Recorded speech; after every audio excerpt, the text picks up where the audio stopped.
Revision. Okay. So, ఆ దేహాన్ని వదిలిపెట్టడం అంటే ఆ భావన, భావనను పెట్టడం అన్నమాట. ముందెప్పుడైతే ఈ రకంగా ప్రజలందరూ అజ్ఞానంతో ఉండడము, మోహపరవశులవ్వడము, తమ యొక్క నిజమైన స్థితిని తెలుసుకోలేకపోతున్నారో, అప్పుడు ఒక రకమైనటువంటి విరక్తి భావంతో విసుగు చెంది తన సృష్టి మీదనే ఆయన అప్పుడు ఆ దేహాన్ని, ఆ భావన తమస్సు భావన వదిలిపెట్టారు. తర్వాత ఇప్పుడు సత్వగుణాన్ని వదిలిపెట్టినప్పుడు దేవతలు దాన్ని తీసుకున్నారు. అయితే సత్వగుణము దాన్నేంటి అంటే కాంతితో పోలుసారు. అంటే డే టైమ్‌తో అన్నమాట అది. అందుకని వాళ్ళు దేవతలకు ఆ సత్వగుణం రావడము, తర్వాత ఆ కాంతిని తీసుకొని ఆ సమయాన్ని దినంగా పేర్కోవడం జరిగింది. ఇదైపోయినాక ఇంకా బ్రహ్మ ఏం చేశారంటే ఆయన యొక్క పృష్ఠ భాగం నుంచి దానవుల్ని సృష్టించారు అని మనం నేర్చుకున్నాం. అయితే ఈ దానవుల్లో ఉండే గుణం ఏది ప్రబలమైన గుణం మాతాజీ? మనం ఆ రోజు చదువుకుంటూ తర్వాత ఆపేసేసాం. ఎవరికైనా గుర్తుందా?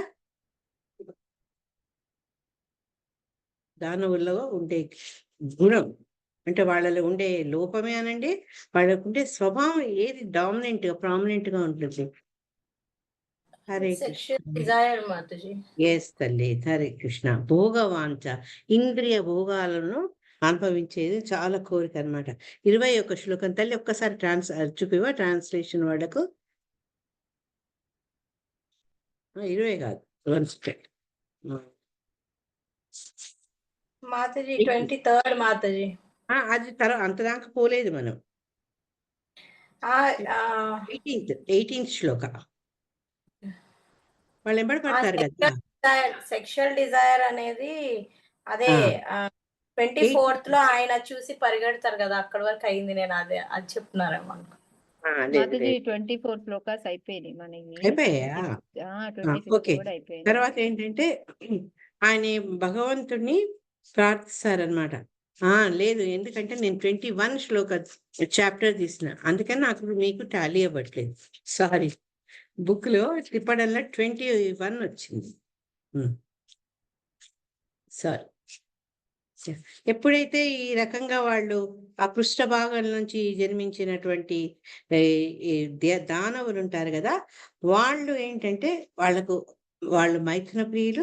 శిలా ప్రభుపాదుల వారు చెప్పిన 23వ శ్లోకంలో మైథున ప్రియులు. తర్వాత వాళ్ళు కామాతురులై ఉండడం వల్ల వాళ్ళకేంటంటే ఆ సంభోగ చేయాలన్న అమితమైన కోరికతో వాళ్ళు బ్రహ్మదేవుడిని సమీపిస్తారు.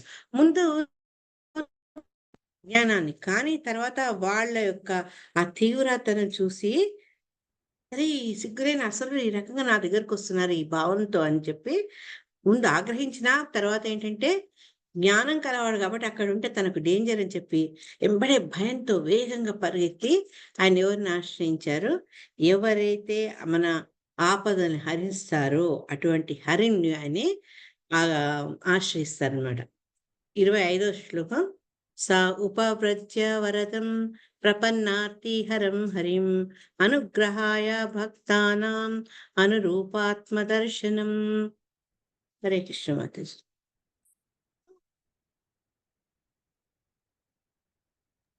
హరే కృష్ణ మాతాజీ. యాహ్! హరే కృష్ణ. చదవండి. సా ఉపవ్రజ్య వరదం ప్రసన్నార్తిహరం హరిం అనుగ్రహాయ భక్తానామనురూపాత్మదర్శనం.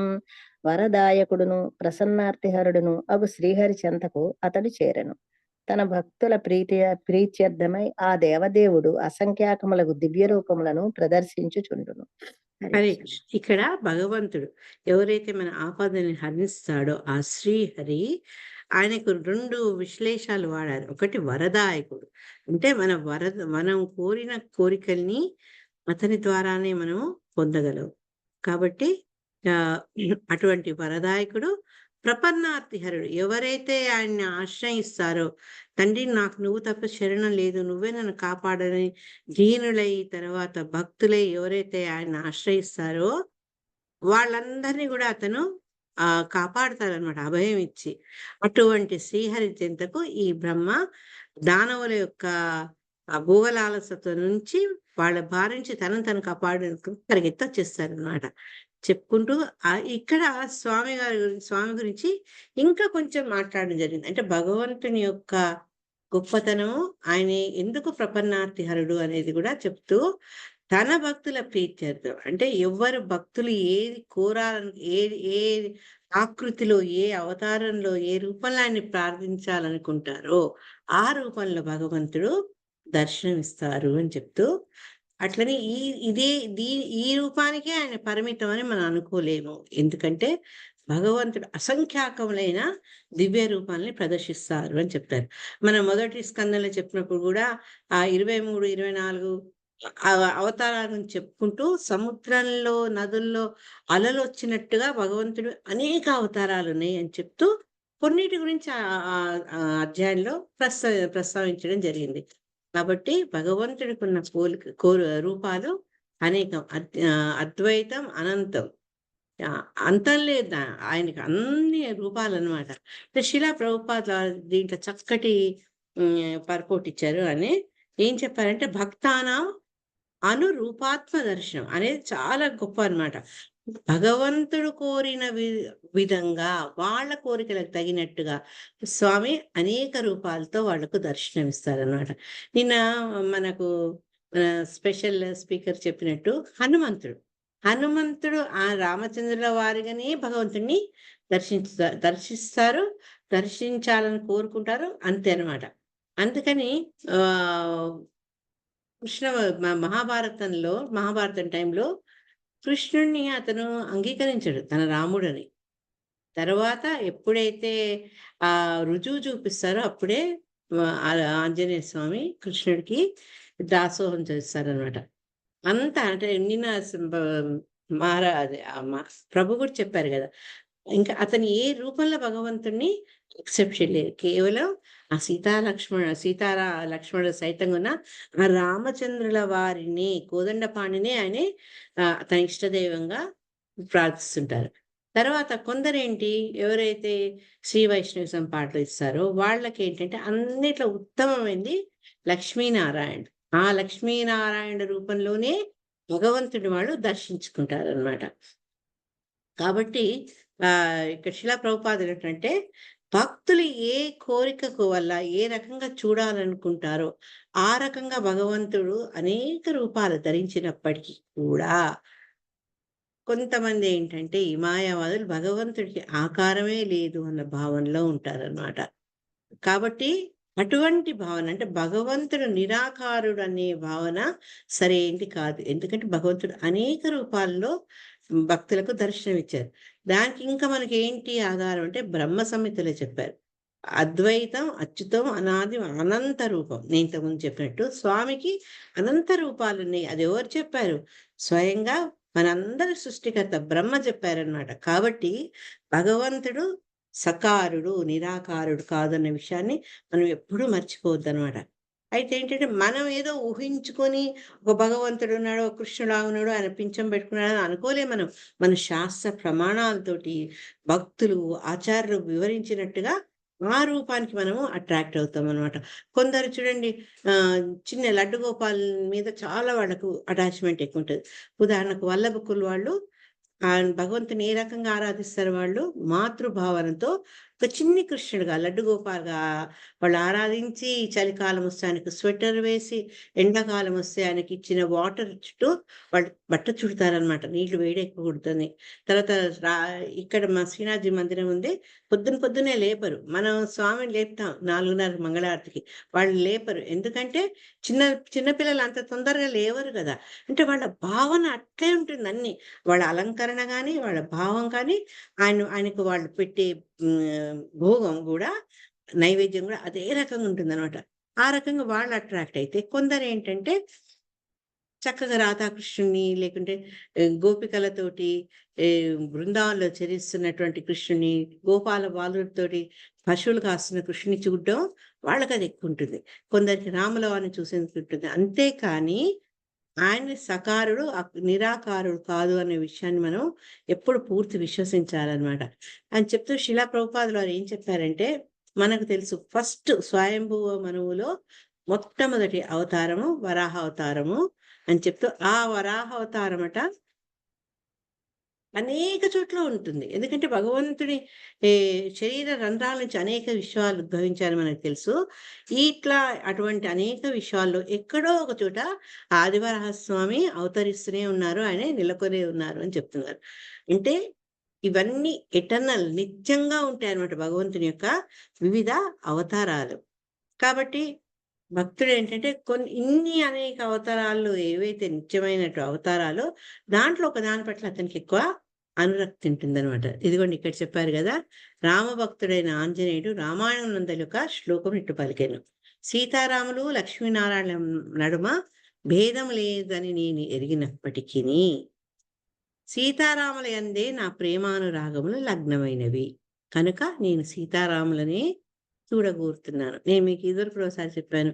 మురారి గుప్తా పాస్ట్ టైమ్ చైతన్య చరితామృతాలు ఎప్పుడైతే చైతన్య చరితామృతాల్లో స్వామి చైతన్య మహాప్రభు హరే కృష్ణ నామ మంత్రాన్నే చెయ్యాలి. అదే అన్నిట్లో ఉన్నతమైనదని ఆయన ఎప్పుడు చెప్తారో మురారి గుప్తా తోటి ఆయన సన్నిహితుడు. ఆయన ఒక వైద్యుడు కూడా మురారి గుప్తా. అతను ఒక సందిగ్ధావస్థలో పడతాడు.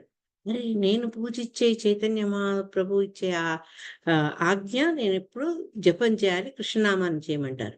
కానీ నాకు ఆరాధ్య దైవం నాకు రాముడు. నేను కళ్ళు మూసినా, కళ్ళు తెరిచినా నేను ఆయన తప్పించి నేనేం చూడలేకపోతున్నాను. నేనేం చేయాలి? మరి చైతన్య మహాప్రభు మాట వినాలా? లేకుంటే ఆయన ఆజ్ఞను శిరసావించకుండా నేను ఆజ్ఞ జవదాటాలా? ఆ సందిగ్ధంలో ఒక స్టేజ్‌లో ఆయన ఏమనుకుంటాడంటే తనని తనే కథ అనబోతున్నా సారీ. తనని తనే అంతమొందించుకుందాం అనుకుంటాడనమాట. కానీ చైతన్య మహాప్రభు ఆయన ఎవరో కాదు, భగవానుడు కాబట్టి ఇతని అంతరంగాన్ని తెలుసుకొని అతనొచ్చి అతనికి రామచంద్రుల వారి ఆ రూపును ప్రదర్శించి నువ్వు నీకు ఇంత భక్తి ఉంది కాబట్టి నీకు రాముని యొక్క రూపం మీద అంత అవినావ బంధం ఉంది కాబట్టి నువ్వు అదే రూపంలో అర్చించు నన్ను అని చెప్తారనమాట. సో ఇక్కడ కాబట్టి ముఖ్యంగా ఈ రాధాకృష్ణులు పూజించే వాళ్ళు గౌడీ వైష్ణవులు. కానీ కొందరేంటి మధురాలో తర్వాత బృందావనంలో రాధాకృష్ణుని పూజిస్తే ద్వారకలో రుక్మిణీమయ్య షీ ఈజ్ ద హెడ్ అన్నమాట. అందుకని వాళ్ళు రుక్మిణీ కృష్ణుని ప్రేమిస్తారు. మొన్న నేను చెప్పా కదా, నేను అయోధ్య వెళ్ళినప్పుడు కూడా అక్కడ వాళ్ళు మనం సీతారాములు అంటాం కదా, వాళ్ళు ప్రతి చోట జానకి రామ మందిర్ అని. అంటే ఏ ప్రదేశాల్లో వాళ్ళ లీలలు ఎక్కువ జరిగాయో ఆ ప్రదేశానికి చెందిన వాళ్ళు అదే రకంగా భగవంతుణ్ణి అర్చించేందుకు ఆయన్ని వాళ్ళ మనసులో నిలుపుకునేందుకు అలవాటు మొగ్గు చూపిస్తారనమాట. అయితే ఇక్కడ శిలా ప్రభుపాద గారు ఒక చక్కటి చెప్తున్నారు. మనం ఈ శ్లోకాల ఫస్ట్ చెప్పుకున్నాం కదా, భక్తానా అనురూపాత్మ దర్శనం అన్నారు కదా. అంటే ఏంటి అంటే భక్తుడు ఏ రూపంతో అర్చిస్తారో, ఏ రూపంలో ఆయన సేవించదలుచుకుంటారో అటువంటి రూపంలోనే భగవంతుడు ఆయన్ని అనుగ్రహిస్తాడు, కటాక్షం చూపిస్తాడనమాట. అటువంటి ఆ భగవంతుడి దగ్గరికి బ్రహ్మ ఆశ్రయానికి వస్తారనమాట. మళ్ళా ఒకసారి మనం తెలుసుకున్నాం, క్షీరోదశాయి దగ్గరికి అతను చేరుతారనమాట. ఎవరు? బ్రహ్మదేవుడు. మనం కృష్ణ జననం అప్పుడు కూడా ఇప్పుడు నేర్చుకున్నాం. భూదేవి ఎప్పుడైతే గోమాతగా వచ్చి బ్రహ్మను ప్రార్థిస్తుందో ఈ కిరాతకుల నుంచి భూభారం తగ్గించమని, అప్పుడు కూడా బ్రహ్మ అది దేవతలు వెళ్ళింది క్షీరసాగరంకే. రసరాణి మాతాజీ ఇద్దరు కూడా చెప్పింది దాన్ని మించి ఇంకా వెళ్ళలేరు. క్షీరసాగరంకి వెళ్ళినప్పటికీ కూడా అక్కడ కూడా అందరికీ భగవంతుణ్ణి దర్శించుకునే అవకాశము లభించదు. కేవలం బ్రహ్మకు హృదయంలో భగవంతుడు అక్కడ ఆదేశం ఇస్తాడు అని చెప్తారనమాట. సో ఎప్పుడైతే బ్రహ్మ ఇటువంటి ప్రాబ్లమ్స్ తోటి అంటే అడ్మినిస్ట్రేషన్లో ఉన్నప్పుడు ఏదో ఒక ఛాలెంజ్ ఉంటుంది. అట్లాంటప్పుడు ఏం చేస్తారు బ్రహ్మ, తనకు ఎవరైతే ఈ డ్యూటీని చెప్పారో, ఎవరైతే ఈ బాధ్యతని ఇచ్చారో, ఎవరైతే ఆయన సెలెక్ట్ చేసుకున్నారో అటువంటి స్వామి దగ్గరికి వెళ్ళి ప్రార్థిస్తారనమాట. ఈ జరుగుతున్నవన్నీ చెప్తే అప్పుడు భగవంతుడు ఏం చేస్తాడు, దాని నుంచి ఆ కష్టాల నుంచి తొలగించే నివారణను, లేకపోతే కొన్నిసార్లు తనే స్వయంగా వచ్చి నివారిస్తారనమాట. అది భగవంతుడు ఎప్పుడైతే భక్తుడు ఆయన్ని చేరుతారో, ఆయన్ని ఆశ్రయిస్తారో అటువంటి విధంగా దానికి ఆయన జవాబిస్తారు. రెసిప్రొకేట్ అవ్వడం అంటారు ఇంగ్లీష్లో. ఓకే, 26th పాహి మాం పరమాత్మస్తే ప్రేషణేన సృజం ప్రజాః తా ఇమాయిహితుం పాప ఉపాక్రామంతి మాం ప్రభో. హరే కృష్ణ. హరే కృష్ణ మాతాజీ. ఆ, ఇ- ఓకే, నాగమణి మాతాజీ మీరు చదవండి. ఇంకొకళ్ళు నెక్స్ట్ శ్లోక చదవండి. యా, చదవండి నాగమణి మాతాజీ. పాహి మాం పరమాత్మాస్తే ప్రేషణేన సృజం ప్రజాః తైమాయ పితుం పాప ఉపాక్రామంతి మాం ప్రభో. భగవాను చెత్తకు చేరి బ్రహ్మదేవుడు ఈ విధముగా పలికెను: హే ప్రభు, నీ ఆజ్ఞచే నాచే సృజింపబడిన ఈ పాప మహిళకు దానవుల నుండి నన్ను రక్షింపుము. కామవాంఛచే వారు కుపితులై నాపై దాడి చేయ అరుదించిరి. హరే కృష్ణ. హరే కృష్ణ. ఆ బ్రహ్మదేవుడి దగ్గర పోయి ఈయన కంప్లైంట్ చేస్తున్నారు అనమాట. నువ్వు నీ ఆజ్ఞ బట్టే నీ సృష్టి కావిస్తున్నా. ఈ ఈ సృష్టిలో నాతోటి ఎవరైతే ఈ దానవులు సృజించబడ్డారో వాళ్ళు పాపమైలు, వాళ్ళు కామవాంఛిత కూడినట్లే నా మీదనే వాళ్ళు దాడి చేస్తున్నారు అని చెప్తారనమాట. శిలా ప్రభుపాదుల చక్కటి భాషను 5-6 లైన్స్, 5 లైన్స్ కూడా లేదు, 4 లైన్సే, కానీ ఎంత చక్కగా చెప్పారంటే ఈ ప్రస్తుత సమాజంలో మనం ఏమేమి చూస్తున్నామో ఇవన్నీ కూడా అప్పుడు ఆ దానవుల సృష్టి ఎప్పుడైతే బ్రహ్మదేవుని ద్వారా జరిగిందో ఆ సమయంలోనే పురుషుల నడుమ స్వలింగ సంపర్క వాంఛ కలిగినట్టు గోచరిస్తుంది అన్నారు. దాన్ని హోమోసెక్షువాలిటీ అంటారు. అది ఆ రోజుల్లో హోమోసెక్షువాలిటీ ఉండే, కేవలం పురుషుల నడుమ. తర్వాత పైత్యాలు వికారించి ఆ తర్వాత లెస్బిజం అంటే స్త్రీలు కూడా ఆ రకంగా స్వలింగ సంపర్క వాంఛ రావడము, ఇవన్నీ ఏంటంటే ఆ దానవ ప్రవృత్తి. ఎందుకంటే వాళ్ళలో ఈ కామభోగాలను అనుభవించాలన్న కోరిక విపరీతంగా ఉండడం వల్ల ఈ వికృతి అయినటువంటి ఆలోచనలు వాళ్ళలో ఉత్పన్నమవుతుంటాయి అన్నమాట. అంతేకాని శిల ప్రభుపాద ఒక చక్కటి మెసేజ్ ఇచ్చారు: సామాన్య జీవన విధానమున బుద్ధిమంతుడికి అది ఉచితమైనది కాదు. అసలు మనం ముందు కూడా నేర్చుకున్న ఈ భౌతిక ప్రపంచంలో మనల్ని కట్టి పెట్టేది ఏంటి అంటే ఈ భోగలాస, కామాలని అనుభవించాలి, ఇంద్రియ భోగాలు అనుభవించాలన్న కోరిక మూలంగానే మనం ఏంటంటే ఈ భౌతిక ప్రపంచానికి కట్టుబడి ఉంటాం. ఈ సందర్భంలో ఒక చిన్న శ్లోకాన్ని మీ ముందు చెప్తా నేను. అది 5th అధ్యాయంలో 5th స్కందంలో వృషభదేవుడు తన కుమారులకు చెప్తారనమాట. 5:5-8 శ్లోక నెంబర్ ఇది. ఆయన ఏం చెప్పారంటే, పుంస స్త్రీయ మిథునీ భావం ఏతం తయోర్మితో హృదయ గ్రంథిం ఆహు అతో గృహక్షేత్ర సుతాప్త విత్తైర్ జనస్య మోహోయం అహం మమేతి. ఎందుకు ఈ యొక్క స్త్రీ పురుషుల ఆకర్షణ ఎందుకు ఒక రకంగా మనల్ని ఆధ్యాత్మికంగా ఎందుకు పురోగమనం చేయలేదు అంటే, వాళ్ళ మధ్య ఉండే ఆకర్షణ ఏంటంటే ఈ ప్రకృతి అంటే భౌతిక ప్రకృతి యొక్క మనుగడకు అటువంటి ఆకర్షణ అవసరం.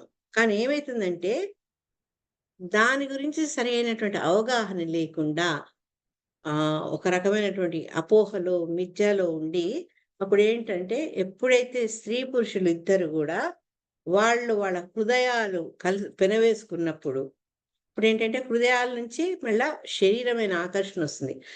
అక్కడి నుంచి ఏంటంటే ఇల్లు, పిల్లలు, తర్వాత చుట్టాలు, తర్వాత నగలు, సంపదలు, ఇవన్నీ ఈ రకంగా ఏంటంటే మనం ఒకదాని నుంచి ఒకటి ఇంకోటి ఇట్లా భ్రమలో పూర్తిగా మునిగిపోయేందుకు మెయిన్ కారణం ఏంటి అంటే ఆ ఆకర్షణ, శరీర ఆకర్షణ అనమాట. అక్కడి నుంచి లాస్ట్ ఏమైతుందంటే అక్కడి నుంచి జరిగే ఫలితం ఏంటంటే నేను, నాది, ఆ భావనలో మనల్ని పూర్తి కట్టేసి పెడుతుంది అనమాట. దాన్ని శిలా ప్రభుపాదులు అదే శ్లోకంలో ఏం చెప్పారు అంటే గ్రంథిమాహు, హృదయ గ్రంథిం, ఆ మనసుల్లో అది మన ఒకళ్ళ పట్ల ఉండే ఒక ఆకర్షణ అనేది ముడిపడి దాని నుంచి ఇవన్నీ తయారయ్యి ఆ నేను అనే భావన చాలా పెరిగిపోయి మనల్ని ఇంకా ఈ భౌతిక ప్రపంచంలో బద్ధజీవిగా మళ్ళా పునరపి మరణం పునరపి జననం అనే ఈ బర్త్ అండ్ డెత్ సైకిల్ ఎందుకు పెడుతుంది అంటే మెయిన్ గా స్త్రీ పురుష ఆకర్షణ, భోగవాంఛలు అన్నమాట. కానీ ఎప్పుడైతే మనం ఆధ్యాత్మికంగా ముందుకు వెళ్ళాలి అని అనుకుంటామో, ఇంకా ఇంకా ఇంకా లోపలికి ఈ మాయలో కూరుకుపోకుండా ఉండాలనుకుంటామో, వాళ్ళకది ఉచితమైనది కాదు. ముఖ్యంగా వికృతమైనటువంటి ఆలోచనలు, వికృతమైనటువంటి వ్యవహారాలు మనకు మనం ఎప్పుడు అన్వయించుకోకూడదు. నేను మన కమలముఖి మాతాజీ చెప్తుండే.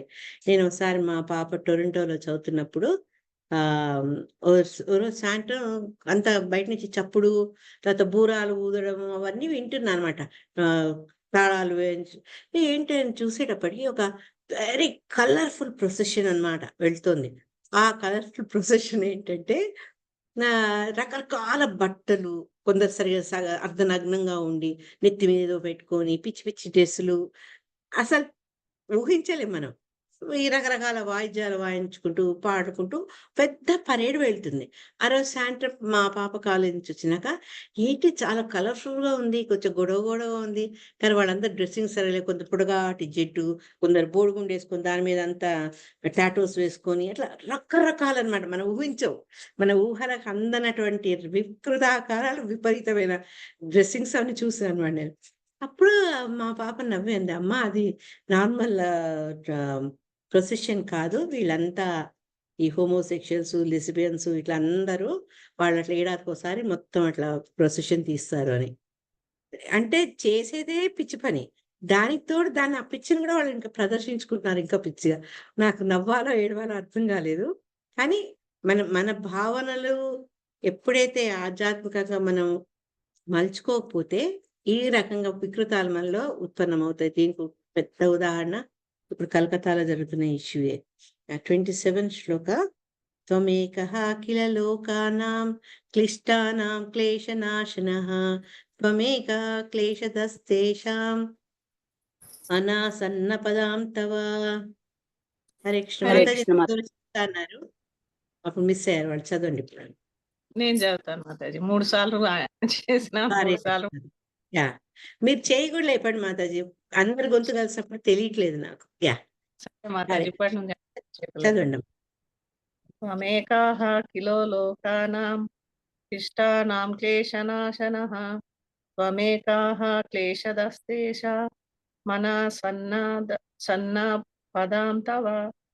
ఓ దేవా, ఆర్తులైన వారి క్లేశములను హరింపజేయుటకు నీ పాదాశ్రయము, నొందని వారి వారలకును క్లేశములను కలిగించుటకు నీ ఒక్కడవే సమర్థుడవు. హరే కృష్ణ మాతాజీ. హరే కృష్ణ. ఇక్కడ ధన్యవాదాలు. థ్యాంక్స్. ఇక్కడ 2 పాయింట్స్ చెప్పారు బ్రహ్మ. ఏమంటున్నారు? ఒకటేమో ఆర్తులైన వాళ్ళను క్లేశాలను హరింపజేయుటకు. ఆర్తో అర్థార్థి జిజ్ఞాసు నేర్చుకున్నాం కదా మనం భగవద్గీతలో. చతుర్విధ భజంతేమో. ఎవరైతే ఆర్తులు, ఎవరైతే ఆపతుల్లో ఉన్నారో, ఎవరైతే భగవంతుడి మీద ఆధారపడతారో అటువంటి వాళ్ళ క్లేశాలని హరింపజేస్తారు. అందుకే హరి అన్నారు. అంతేగాక ఏంటంటే, ఎవరైతే స్వామిని ఆశ్రయించరో, నీ పాదాశ్రయం ఉందని వారలకు, ఎవరైతే ఆశ్రయించరో వాళ్లకు ఏం చేస్తారు? క్లేశాలు కలిగిస్తారు. ఎందుకు క్లేశాలు కలిగిస్తారంటే, అన్ని సుఖంగా ఉంటే నా అంతా వాడు ఏడనుకుంటాం. ఎప్పుడైతే ఒక జట్కా తగులుతుందో అప్పుడు మనిషిలో ఆలోచన ఒకసారి కుదించబడ్డట్టయి తనెవరు, తను ఎందుకు ఇట్లా కష్టపడుతున్నాడు, తనున్న పరిస్థితుల కారణం ఏంటి అని ఆలోచన రావచ్చు. అందుకని స్వామి ఆ రకమైన వాళ్ళకి కొంచెం కొంచెం షాక్ ట్రీట్మెంట్ ఇస్తుంటారనమాట. అటువంటి క్లేశాలు కలిగించేందుకు నీ ఒక్కడివే సమర్థుడు. అంటే క్లేశాలు హరింపజేయడం, క్లేశాలు కలిగించాలంటే కూడా కేవలం భగవంతుడికే సాధ్యం. మన ఈశోపనిషత్తులో చదువుతున్నప్పుడు ఇదే లెక్చర్లు మాట విన్నా నేను, మనం కూడా విన్నాం. భగవంతుడు ఎట్లా అంటే ఆయనతో సమానం గాని, ఆయన కంటే అసమూర్ధ్వ, అతనితో సమానంగానే అతని కంటే అధికమైన వాళ్ళు ఎవ్వరూ లేరు. అంటే భగవంతుడితో సాధ్యమైన విషయాలు, భగవంతుడికే సాధ్యమైనవి అన్యులకు సాధ్యము కాదు. అందుకే మన అన్య దేవతార్చనలు ఏం చెప్తాం? మన కోరికలు తీర్చేందుకు, క్విక్ రిజల్ట్ వచ్చేందుకు అన్య దేవతలను ఆశ్రయించినప్పటికీ కూడా వాళ్ళ ఉండే అవధి చాలా స్వల్పము. ఆ శక్తి కూడా వాళ్ళకు ఆ స్వామి నుంచి వచ్చిందే కాబట్టి మనం ఒకము మనం చేసేది తప్పు. ఎందుకంటే వాళ్ళకుండే శక్తులు చాలా పరిమితం అన్నమాట. శిలా ప్రభుపాదుల వారి భాషణలో ఏం చెప్పారంటే చక్కగా క్లేశదస్తేష మనాసన్న పదాం అంటే ఇంతకుముందు మనం అనుకున్నట్టు 2 పనులు చేస్తారు. ఏంటి అంటే ఒకటేమో ఆత్రత్రాణ పరాయణ ఎవరైతే ఆశ్రయిస్తారో వాళ్ళకి రక్షణ ఇస్తే మొదటిది. రెండోది ఏంటంటే ఎవరైతే భగవంతుడితో శత్రుత్వం వహించి వాళ్ళు దానవ ప్రవృత్తి కలిగి ఉంటారో వాళ్ళకి ఏంటంటే కష్టాలు కలిగిస్తారు. మనకు అనిపిస్తుండొచ్చు ఒక్కోసారి, మాతాజీ మరి డివోటీస్ కూడా కష్టాలు వస్తుంటాయి కదా, ఎందుకు? దానికి మీ జవాబు ఏమైనా చెప్పగలరా ఎవరైనా? ఎందుకు మనకు కష్టం కలిగించినట్టు మనకి ఎందుకు అనిపిస్తుంది ఒకసారి? హరే కృష్ణ మాతాజీ. మనం భగవంతుని ఎప్పుడు తలుచుకుంటుండాలి. మనం మాయలో పడిపోకుండా సుఖాలకు ఇది కాకుండా ఉండాలని మనకు ఎప్పుడు కల్పిస్తుంటాడు. ఇంకోటి ఏంటంటే ఇంకో రీజన్ చెప్పగలరా ఎవరైనా? మన పూర్వజన్మల కర్మాలు మాతాజీ. పర్ఫెక్ట్. అది ఎంత కరెక్ట్ జవాబు అంటే ఒకసారి శిలా ప్రభుపాదకి ఒక మాతాజీ రాస్తారట, ఎందుకు నాకు ఇన్ని కష్టాలు అవుతున్నాయి, భక్తి మార్గంలోకి వచ్చినాక నాకెందుకు ఇటువంటి సమస్యలు వస్తున్నాయి అంటే శిలా ప్రభుపాదుల చెప్పారట, భగవంతుడు నీ కల్పియట్లేదు, నీ పూర్వ కర్మలే నిన్ను ఈ రకంగా కష్టపెడుతున్నాయి, నిన్ను పరీక్షిస్తున్నాయి. ఎప్పుడైతే నువ్వు ఈ కర్మల్ని కష్టాలని తట్టుకొని కూడా నీ భక్తిని నువ్వు గనక దృఢంగా ఉంచుకున్నావు అనుకో, ఇప్పుడు భగవంతుడు నిన్ను రక్షించే బాధ్యత ఆయన తీసుకుంటారు. తర్వాత ఆయన మనకు మార్గదర్శకం ఇచ్చి ఈ కష్టాల నుంచి బయటపడేటట్టుగా సహాయం చేస్తారు. అంతేగాని మనకు మంచిగానంతసేపు మనం భగవంతుడిని తలుచుకొని ఆయనకు పూజలు చేసి ఆయనకు ప్రసాదాలు పెట్టి తర్వాత ఏదైనా కష్టం రాగానే నేను దీపం పెట్టుకోను, నేను ఆయనకు పూజ చేయను అని అంటే అది మనలో భక్తి గట్టిగా ఉన్నట్టు కాదు. మన భక్తి అది ఏమంటారు, దృఢమైంది కాదు అని తెలుస్తుంది.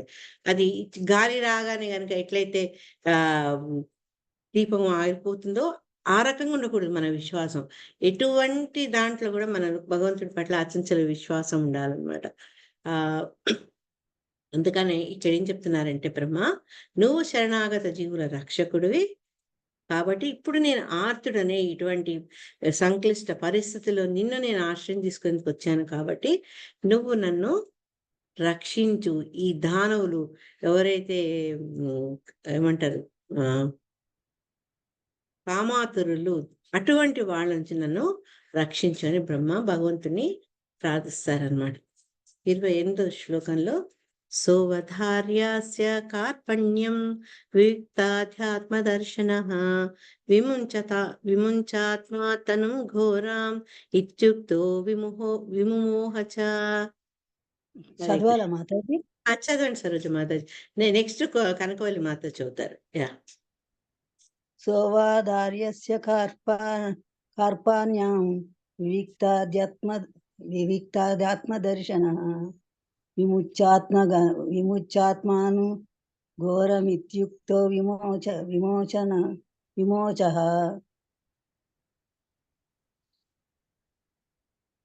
హరే కృష్ణ. ఇతరుల మనసులను సృష్టంగా గాంచగల శ్రీహరి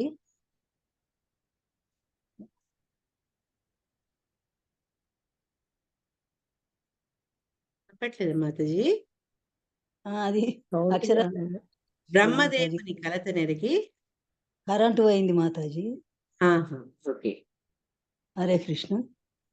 ఇతరుల మనసును సృష్టంగా గాంచగల శ్రీహరి బ్రహ్మదేవుని అక్షరాలు పట్టుకొని కలత నెరిగి అతనితో ఈ అపవిత్రమగు దేహమును త్యజింపుము అని పలికెను. ఈ విధముగా భగవానునిచే ఆజ్ఞాపించబడిన వాడై బ్రహ్మ తన దేహమును త్యజించను. హరే కృష్ణ మాతాజీ. హరే కృష్ణ. రవిశేష్ మాతాజీ, ఈ శ్లోక మీకోసం. ఓకే, మళ్ళొకసారి మీరు ట్రాన్స్లేషన్ చదవండి. చదవాలా మాతాజీ? మీరు కాదు, రవిశేష్ మాతాజీ.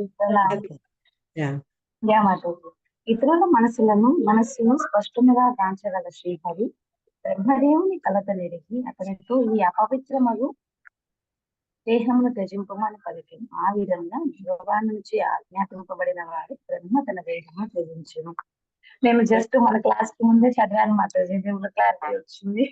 నేను చెప్పా కదా, మనకు అంటే మనకొచ్చే జెన్యూన్ డౌట్స్, పిచ్చి డౌట్స్ కాదు, జెన్యూన్ డౌట్స్ మనకి ఏ వచ్చినా కూడా మనం చూడండి మళ్ళా కొద్ది రోజుల్లోనే కొన్ని శ్లోకాల తర్వాత మనకు శిలా ప్రభుపాద ద్వారా భాగవతం మనకు జవాబులు ఇస్తుంది కదా.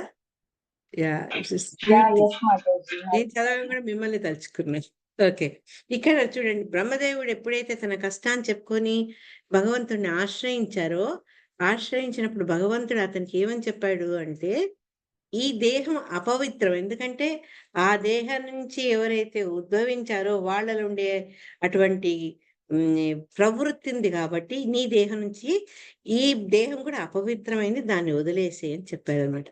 అనగానే బ్రహ్మను లేదు అని అనలేదు, తూచా తప్పకుండా భగవంతుడు ఏదైతే ఆదేశించారో అదే రకంగా వెంటనే తన దేహాన్ని త్యజించారు. ఆ దేహ త్యాగం చేయడం ఏంటి, దేహాన్ని వదలడం ఏంటి అనే దాన్ని శిలా ప్రభుపాదుల వారు మనకి దీంట్లో చక్కగా అరటిపండు వచ్చినట్టు చెప్పారు. ఇంకా డౌట్ ఉండదు అనమాట మనకు. ఈ భాషలో ఏం చెప్పారంటే, ఈ వివిక్తాధ్యాత్మ దర్శన అని భగవంతుని వర్ణించడం జరిగింది అని. అంటే ఏంటంటే, భగవంతుడు తన బిడ్డల యొక్క కష్టాలు, తను ఆశ్రయించిన వాళ్ళ కష్టాలు, వాళ్ళ మనసులో ఏం కలతలున్నాయి అవన్నీ కూడా స్పష్టంగా తెలుసుకోగలుగుతారు. ఎందుకు తెలుసుకోగలుగుతారు చెప్పండి? అందరి హృదయాల్లోనూ ఆయన ఉంటారు. తర్వాత లైన్లలో అది వస్తుంది. కానీ మనకు ఫస్ట్ తెలుసుకోగలుగుతారు అనగానే మనకి ఎందుకు తెలవాలి అంటే, ఆయన సుహృత్, చాలా స్నేహం గలవాడు మన పట్ల, మన ఎంబడే ఉంటారు ఎప్పుడు. కాబట్టి మనలో ఉండే సుఖాలు, సంతోషాలు, కష్టాలు, నష్టాలు ఆయన నుంచి ఏది దాచలేము. అంతేకాదు, మనలో ఉండే సరైన భావాలు, సరికాని భావాలు కూడా ఆయన ముందు దాచలేము. మనం చేసేది ఒకటి చేసి భగవంతుడు చూస్తున్నాడా అనుకోలేము. ఆయన ఎప్పుడు మనం 24 hours వీఆర్ అండర్ విజిలెన్స్ అనమాట.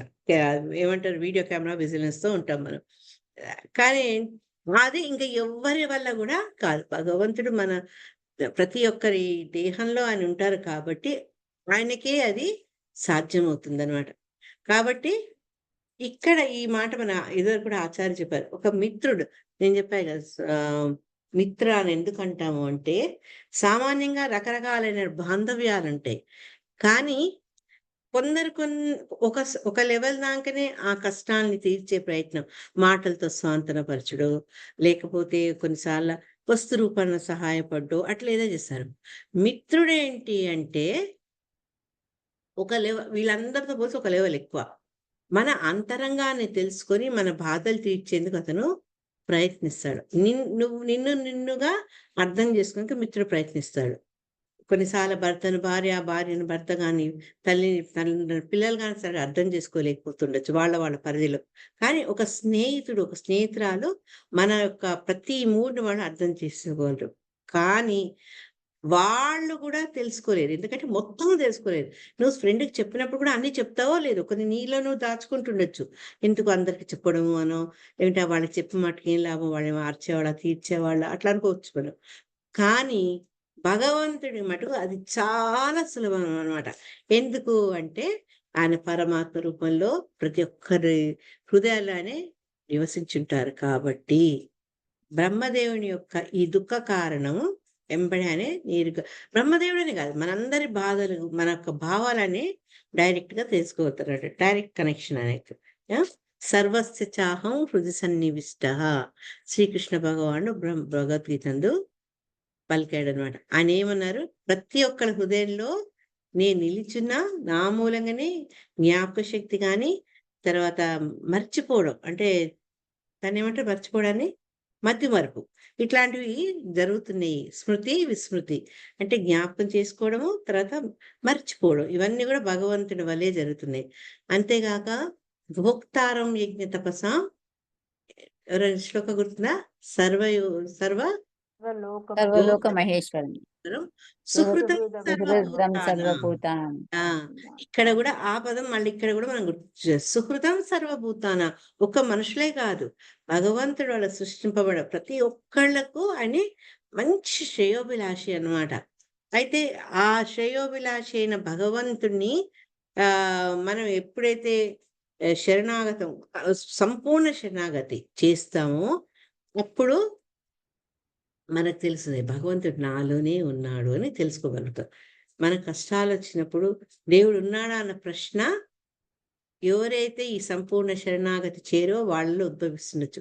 కానీ భగవంతుడే నమ్ముకున్నవాడు కష్టాలు, సుఖాలు, పొగడ్తలు, తెగడ్తలు ఎట్టి పరిస్థితుల్లో వాడు భగవంతుడు తమతో ఉన్నాడన్న విషయాన్ని వాళ్ళు మర్చిపోరన్నమాట. ఏ విధంగా ప్రమాదాల నుంచి బయటపడాలనో లేదా ఏ విధంగా భక్తి యోగాన్ని అతను ఆశ్రయించడం నేను చెప్పినట్టు భగవంతుడే మనకు మార్గదర్శనం చేస్తాడు. ఎప్పుడైతే ఒక సంతానం తల్లిదండ్రుల మీదనే ఆధారపడింది అనుకోండి, అప్పుడు ఏం చేస్తున్నారు తల్లిదండ్రులు వాళ్ళ బాధ్యత తీసుకుంటారు చేతిలోకి. తీసుకొని వాళ్ళకి మార్గదర్శనం చేయడం, వాళ్ళకి కావాల్సిన అవసరాలు తీర్చడం. అదే రెబల్గా ఉన్నారనుకోండి పిల్లలు, వాళ్ళకు కూడా చేస్తారు.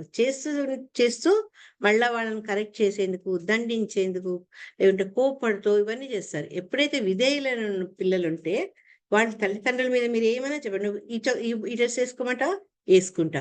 అప్పుడు తల్లి అబ్బో మా అమ్మ ఎంత బుద్ధిమంతురాలు, నేను ఏం చెప్తే అది వేసుకుంటుంది. అంటే ఒక రకమైనటువంటి ప్రేమ కొంచెం అధికం ఉంటుందన్నమాట. అట్లే ఎవరైతే భగవంతుణ్ణి ఆశ్రయిస్తారో కంప్లీట్ భక్తితో వాళ్ళకు భగవంతుడు మార్గదర్శనం చేయిస్తాడనమాట. చేస్తూ ఆ కారణంగానే ఇక్కడ బ్రహ్మదేవుడితో ఏం చెప్పాడు, నువ్వు దేహాన్ని వదిలేసే, ఇది నీ దేహం అపవిత్రమైంది, దాని నుంచి దానవ ప్రవృత్తి గల ఈ క్రియేషన్ జరిగింది కాబట్టి నువ్వు అది వదిలేసేయి అని చెప్పారు. ఇప్పుడు ఇక్కడ రవిశేష మాతాజీ వచ్చింది. శ్రీధర స్వామి కథనం అనుసరించి మనం చెప్పుకున్న భాగవతానికి శ్రీధర స్వామి గారు రాసిన వ్యాఖ్యానం చాలా గొప్పది. చైతన్య మహాప్రభు స్వయంగా చెప్పారనమాట. ఆయన రాసిన కామెంటరీ మనము చదవాలి అని. సో శ్రీధర స్వామి గారు చెప్పిన బట్టి ఏంటంటే, బ్రహ్మదేవుడు ఆ రాతి ఈ రీతి నిరంతరము దేహం త్యజించడం అనేది నిజముగా తన దేహం వదిలివేయట కాదు. ఆల్రెడీ మనం ఇది మూడోసారి. ఫస్ట్ ఒకసారి దేహాన్ని వదిలేస్తే అది వాళ్ళు యక్షరాక్షసులు తీసుకున్నారు. ఒకసారి దేహాన్ని వదిలితే అది దేవతలు తీసుకున్నారు. మళ్ళీ ఇక్కడ వదిలేయమన్నారు భగవంతుడు అనగానే మళ్ళీ వదిలేందుకు సిద్ధమయ్యాడు కదా. దాన్ని బట్టి ఏం చెప్తున్నారంటే, దేహం అంటే ఈ చర్మాన్ని, ఇవి మాంసకంఠాలతో ఉన్న చర్మాన్ని వదలడం కాదు, నైజం, ఆ నైజాన్ని వదిలారు అని చెప్తున్నారు అనమాట శ్రీధర స్వామి ప్రభు మహారాజ్. జీవుని యొక్క సూక్ష్మ దేహం అంటే మనసు ఏంటి, మన అందరి మనసు, మనలో ఉన్న మనసు కంటితో ఎవరు చూడలేరు. అందుకని ఈ మైండ్, ఈగో అండ్ ఇంకోటి ఏంటమ్మా 3 సెటిల్ గా ఉంటాయి. ఇంటెలిజెంట్, ఇంటెలిజెన్స్, ఈ 3 మనం చూడలేము. అహంకారం. ఎస్, థ్యాంక్స్ తల్లి. యా, బుద్ధినే ఇంటెలిజెన్స్ అంట నేను. యా, అసలు ఇవేంటంటే మనకు అందరూ బయట బహిర్గతంగా కనపడవు, మనలో ఉంటాయి అవి. కొన్నిసార్లు ఏంటంటే మనలో చెప్పాయి కదా, మనకు ఈవెన్ భక్తుల్లో కూడా కొన్నిసార్లు పాపభూయిష్టమైన ఆలోచన రావచ్చు. కాబట్టి ఎప్పుడు ఇక్కడ ఆ ఆలోచనను వదిలారు అనే దాన్ని ఏ రకంగా చెప్పారంటే దేహాన్ని వదిలారు అని చెప్పారనమాట. చెప్తూ శ్రీధరస్వామి ఇంకేమన్నారంటే, మనసు జీవుని యొక్క సూక్ష్మదేహం. ఈ ఆలోచనలు ఉండడం వల్ల ఏంటంటే ఆ దేహాన్ని విడిచారు. దానవుని సృష్టించినప్పుడు బహుశా బ్రహ్మదేవుడి మనస్సు సరిగ్గా లేదు. అందుకని ఏంటంటే ఎందుకు సరిగ్గా లేదు అంటే, ఈ సృష్టి చేయాలి అంటే, ఈ భౌతిక సృష్టి చేయాలంటే రజోగుణ ప్రధానమైంది కాబట్టి ఆ సమయంలో బ్రహ్మదేవుడు ఉన్నటువంటి ఆ గుణాల్లో ఏ గుణం అధికంగా ఉందంటే రజోగుణం ఉంది. కాబట్టి ఏంటంటే ఇట్లాంటి వాళ్ళందరూ సంతానం ఆయనకు జన్మించిందనమాట అని చెప్తూ, ఆ దేహం కారణంగా అట్లాంటి వాళ్ళు పుట్టారు కాబట్టి ఆ దేహాన్ని, ఆ భావనను త్యజించారనమాట. చెప్తూ శిలా ప్రభుపాద మళ్ళా సంతానం పొందేటప్పుడు తల్లిదండ్రులు చాలా సావధానులై ఉండాలి. మనం ఎప్పుడు ఈ విషయం గురించి మాట్లాడుకున్నాం, సంతానం పొందేటప్పుడు ఎందుకు మనం జాగ్రత్తగా ఉండాలనేది ఏ సందర్భంలో మాట్లాడుకున్నాం?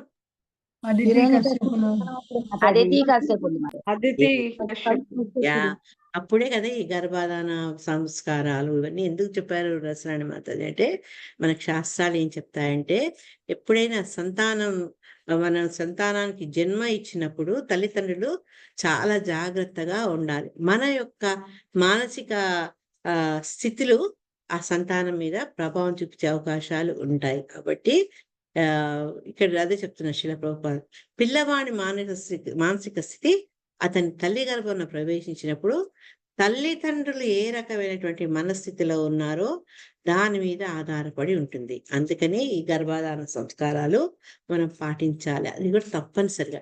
ఎవరైతే ఈ సనాతన ధర్మాన్ని గౌరవిస్తారో వాళ్ళందరూ ఏంటంటే సంతానం అనేది కేవలం తమ వాంఛలు తీర్చుకున్నందుకు వచ్చే ఫలితంలాగా కాకుండా సంతానం ఒక పవిత్రమైన కార్యం, ఒక మనం విధి అది అని చెప్పి గృహస్థ ధర్మాల్లో చాలా జాగ్రత్తగా పవిత్రమైన మనసు చేయాలి అని చెప్తున్నారు అనమాట. దీనికి చక్కటి ఉదాహరణ మనకు వసుదేవుడు ఎప్పుడైతే కృష్ణ జననానికి ముందు భగవంతుడు ఎప్పుడైతే ఈ ధరణి మీదకి అవతరించాలనుకుంటారో అప్పుడు వసుదేవుని యొక్క మనసు పులకితమవుతుంది. ఆ మనసు ద్వారా శక్తిని దేవకి మనసులోకానే ప్రవేశింపజేస్తారు. తర్వాత తత్కారణంగా ఆవిడ గర్భవతి అవుతుంది. అంటే తనువుల కలయిక కాకుండా మనస్సు ద్వారా అక్కడ ఆమెకు ఆయన గర్భధానం చేస్తారనమాట వసుదేవుడు. కాబట్టి కొంచెం పైకి జరుపుతల్లి. ఈ తల్లిదండ్రులు ఎవరైతే సంతానాన్ని పొందించాలనుకుంటారో వాళ్ళు ఏంటంటే భగవంతుని పట్లనే వాళ్ళ దృష్టిని కేంద్రీకరించినప్పుడు అటువంటి సంతానం వాళ్ళు భగవత్ భక్తులే అవుతారు అనమాట. అందుకే మనం భక్తుల్ని చూసామనుకుంటాం, వీడు పూర్వం ఎంత గొప్ప భక్తుడు, ఇప్పుడు మన భక్తుల ఇంట్లోనే జన్మించాడు. అంటే ఎవరైతే భగవంతుని ఆశ్రయిస్తూ ఆ భగవద్ భావనలో సంతానం అనేది ఒక పవిత్ర కార్యంగా వాళ్ళు భావించి చేస్తారో అప్పుడు వచ్చే సంతానం కూడా సంస్కారయుతంగా భక్తులతోటి వస్తారనమాట. సమాజం అంతా అట్టి సత్పురుషులతోనే నిండినప్పుడు దానవ ప్రవృత్తి నుంచి కష్టాలు కలుగుటనే ప్రశ్నే ఉండదు. అది శిలా ప్రభుపాదులారు మళ్ళా ఇంత ఆధ్యాత్మికంగా మాట్లాడుతూ సోషల్ అంటే ప్రస్తుతం ఉన్న సాంఘిక పరిస్థితుల గురించి కూడా అనేక సార్లు శ్రీలా ప్రభుపాద వారు ప్రస్తావిస్తారు. ఇందులో కూడా అంతే, మనం ఈ ప్రాబ్లమ్స్ ఉండకూడదు, ఎటువంటి దుర్వార్తలు వినొద్దు, అందరూ సత్ప్రవర్తనై ఉండాలి అని మనం ఆశించినప్పుడు అట్లా సత్ప్రవర్తన చేసే సత్పురుషుడు సత్సంతానము ఏ భావనతో చేస్తే కలుగుతుంది అనేది కూడా మనం గ్రహించుకోవాలి. అది శిలా ప్రభుపాద వారు మనకిచ్చే ఆదేశం, గైడెన్స్. 29th శ్లోక. స్వాంకణచరణాంభోజాం మద విహ్వలలోచనాం కాంచీ కలాప విలసత్ ఛన్నరోధసం. హరే కృష్ణ. దసరాని లేవతండి. నాగచంద్రిక మాతచి నెక్స్ట్ శ్లోకం మీరు చదవండి. ఈసారి మన కనకవల్లి మాత చదువుతారు. 30th శ్లోకం మీరు చదవండి. దసరాని పద్మ కనకవల్లి మాతాజీ బుక్ ఉంటే మొదలు పెట్టండి, మీరు వెయిట్ చేయకండి. ఈరోజు 30 చేయాల్సిందే నేను. హరే కృష్ణ. హరే కృష్ణ మాతాజీ. హరే కృష్ణ మాతాజీ. తెచ్చుకున్నారా కనకవల్లి మాతాజీ? 26 కదా మాతాజీ? 20 కాదు, 29. సరే సరే, ఓకే, సారీ. నేను ముందుకు వెళ్ళారే. హరే కృష్ణ. తాం క్వణచరణాంభోజాం మద విహ్వలలోచనాం కాంచీ కలాప విలసద్ కోలఛన్నరోధసం. బ్రహ్మ చలించిన దేహము విలసద్దుకూల విలసత్ దుకోల చన్నరోధసం. విలసత్ దుకోల చన్నరోధసం. హరే కృష్ణ. బ్రహ్మ త్యజించిన దేహము రజోగుణమును కలిగించినట్టి సంధ్యారూపమును దాల్చను. స్వభావరీత్యా కాముకులైన అసురులు రజోగుణ భరితులై దానిని గల్లు గల్లుమని మ్రోగు నూపురములు కలిగిన పాదపద్మములు కలదియు మదవిహ్వలమగు కన్నులు కలదియు చక్కని వస్త్రములచే ఆచ్ఛాదితమై ఉపరిభాగమున మెరియు మేఖలము కలిగిన పిరుదులు కలదియు అగు దేవతాంగనయని తలిచిరి. హరే కృష్ణ. హరే కృష్ణ. మనం ఇంత ముందు తెలుసుకున్నట్టే మళ్ళా ఇప్పుడు ఆ దేహాన్ని ఎప్పుడైతే బ్రహ్మ త్యజించారో అది రజోగుణంతో ఉంది కాబట్టి అది సంధ్యారూపాన్ని దాల్చింది అని చెప్పారు. తమో గుణంతో వచ్చినప్పుడు అది ఏమైంది? రాత్రి అయింది. సత్వగుణంతో వచ్చినప్పుడు అది ఏమైంది? దినమైంది, డే టైం అయింది. ఇప్పుడు త్యజించిన దేహం రజోగుణం ప్రభావంతో ఉంది కాబట్టి అది సంధ్యారూపమైంది అని. దానివల్ల ఏంటి ప్రాబ్లము అంటే ఈ అసురులకు ఏంటంటే వాళ్ళకు బై నేచర్ వాళ్ళ స్వభావ రీత్యా వాళ్ళు కాముకులు. వాళ్ళకి ఎంతసేపు ఆ భోగలాలస ఎక్కువ ఉంటుందన్నమాట. ఎందుకంటే రజోగుణం యొక్క ప్రభావం వల్ల వాళ్ళేంటంటే ఎప్పుడైతే ఈ రజోగుణాన్ని వాళ్ళు గ్రహించారో వాళ్ళకు ఆ సంధ్య ఉంటుంది కదా, ఒక స్త్రీలాగా వాళ్ళు భావించారనమాట. భావించి వాళ్ళు ఎట్లా ఆమెను అన్వయించుకున్నారంటే ఆవిడ కళ్ళు అది మదంతోటి విహ్వలంగా చెల్లిస్తూ చంచలంగా ఉంది. తర్వాత ఆవిడ చక్కటి వస్త్రాలతోటి ఆమె దేహం ఆచ్ఛాదనం అయింది. తర్వాత ఆమె మేకలం అంటే ఏంటి మాతాజీ? బంగారు మేకలం, కాంచీ కలాపం. ఇది దుస్తులేమో కదా, కాంచీ కలాప పర్యస్తం అంటాం కదా. సో మరి కరెక్ట్ పదం నాకు తెలియదు. నేను బంగారు మేకలం అని ఇచ్చాను ఇందులో, నేనైతే వస్త్రాలని అనుకుంటున్నాను నేను. మరి ఎనీవేస్ తర్వాత అటువంటి ఆవిడ అయి ఉండొచ్చు మాతాజీ. ఎందుకంటే ఆ మేకలము కలిగిన పిరుదులు కలది అంటే ఆ వస్త్రమో లేకపోతే జడగంటలు, మేబీ మంగారంతో జడగంటలు లాంటివి ఏమన్నా వేలాడుతున్నాయేమో పిరుదుల మీద. కదా భగవంతుని వర్ణించేప్పుడు కాంచీ కలాప పర్యస్తం లసత్కాంచన నూపురం అని చదువుతాం. మాతాజీ కృష్ణ ఇంగ్లీష్ లో and whose hips were covered by a fine cloth అని ఇచ్చారు మాతాజీ. ఎస్ క్లాత్, అది కాంచీ కలాప అంటే బంగారు రంగులో ఉన్నటువంటి దుస్తులు. యా. సో ఆమె యొక్క కటి భాగము ఆ రకంగా బంగారు వస్తువులతోటి కప్పి ఉన్నదనమాట. ఆ తర్వాత ఆవిడ యొక్క పృష్ఠ భాగం గురించి చెప్తున్నారు. ఇవన్నీ చూసి వాళ్ళు ఆహా ఈమె మామూలు వ్యక్తి కాదు, ఈమె దేవతా స్త్రీ, దేవతాంగన అని వాళ్ళు తలిచారు. దీనికన్నిటి కారణం ఏంటి అంటే రజోగుణ ప్రభావం, వాళ్ళలో ఉండేటువంటి ఆ కామపూరితమైనటువంటి స్వభావం. ఇలా ప్రభుపాద పర్పోట్లు కూడా ఏం చెప్పారంటే మనం ఎందుకు పొద్దున్నే లేచి మంగళారతి చేయాలేమో, పొద్దున్నే ఎందుకు చాంటింగ్ చేసుకోవాలి, అవన్నీ ఎందుకంటారంటే సో ఈ ఉదయం అంటే సూర్యోదయానికి ముందు సామాన్యంగా ఈ తెల్లవారుజాము గడియలు ఏంటంటే ఆధ్యాత్మికంగా మనకు ముందుకు వెళ్ళేందుకు అనుకూలమైందనమాట. అందుకని తెల్లవారుజామున సామాన్యంగా ఆధ్యాత్మిక పరమైనటువంటి కార్యక్రమాలు చేస్తారు. అదే సాయంత్రం పూట ఏంటంటే రజోగుణం. రజోగుణం బట్టి ఏంటి అంటే ఈ దానవ ప్రవృత్తిన వాళ్లకు ఎంతసేపు ఇంద్రియ భోగాల్ని చేయాలి, పొందాలన్న కోరికతో ఎక్కువ ఉంటారనమాట. అందుకని కూడా ఇక్కడ ఏంటి అంటే వాళ్ళు ఆ సమయాన్ని వాళ్ళు సుందరమైన స్త్రీగా వాళ్ళు భావించరు. అంటే అదో రకమైన మోహావస్థలో ఉంటారు కాబట్టి వాళ్ళు వాళ్ళ ఊహాగానాలతో వాళ్ళు ఆనందాన్ని కల్పించుకుంటారనమాట. సో ఈ దానవులకు ఏంటంటే ఎప్పుడైతే సంధ్యా సమయం వచ్చిందో వాళ్ళు చాలా ఆనందించి ఆమెను ఆరాధించడం మొదలు పెట్టారు. హీరోయిన్ వర్షిప్ అనమాట. వాళ్ళకి ఏమనిపించింది అంటే ఆమె పాదాలు నడుస్తుంటే గల్లు గల్లుమని గజ్జలు మోగినట్టుగా, తర్వాత ఆమె వడ్డాణం కలిగినట్టుగా, తర్వాత చక్కటి సనాలు కలిగినట్టుగా, ఒక అందమైన సుందరమైన స్త్రీగా వాళ్ళు ఆమెను ఊహించారనమాట. ఊహించి అంటే వడ్డాణం అనుకుంటా మాతాజీ. ఆహా, ఓకే, మేకలం అంటే వడ్డాణమా? థ్యాంక్స్ మాతాజీ. సో ఈ రకంగా ఆమెను అటు సంధ్యను ఒక స్త్రీగా వాళ్ళు భావించి అటువంటి ఆమెతోటి వాళ్ళు ఆనందం పొందుతున్నట్టుగా వాళ్ళు ఊహించారనమాట. ఇది చదువుతుంటే మనకి ఏం గుర్తుకొస్తుంది చెప్పండి? ఈ వర్ణన చదువుతుంటే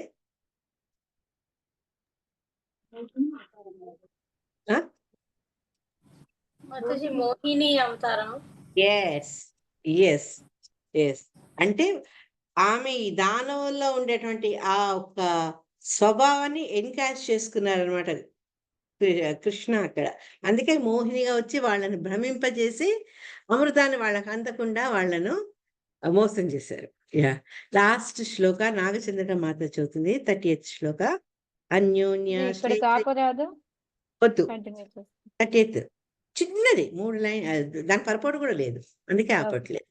అన్యోన్య శ్లేషయోత్తుంగ నిరంతర పయోధరాం సునాసాం సుద్విజాం స్నిగ్ధ హాసలీలావలోకనాం. ఎస్ నాగచంద్రిక మాతజీ.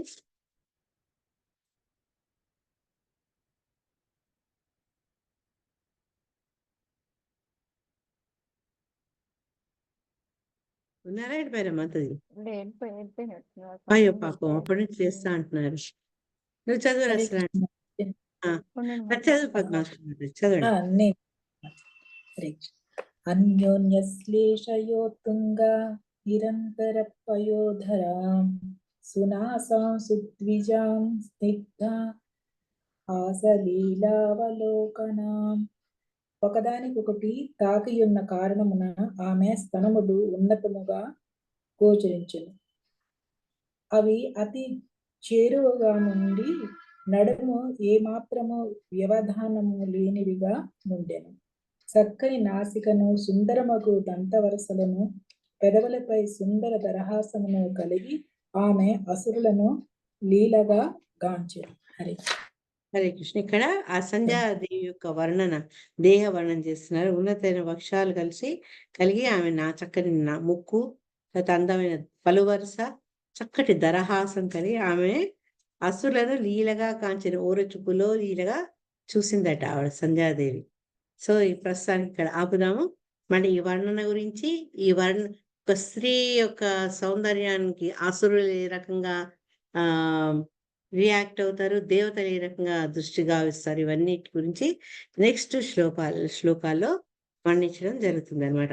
29 నుంచి 31 శ్లోకాల్లో ఏమో ఈ సంధ్య యొక్క ఆ వర్ణన ఉంటే మళ్ళీ 32 నుంచి 37 దాకా ఆ సంధ్యాదేవిని వీళ్ళు ఏ రకంగా వర్ణించారు అనే వివరాలు మనం ముందు చూడబోతుంటాం. ఓకేనా? శ్రీమద్ భాగవతానికి జై. నేను ఇది ఆపుతా, తర్వాత మనకి ఏదైనా డౌట్ ఉన్నా ఏదన్నా చర్చించుకో.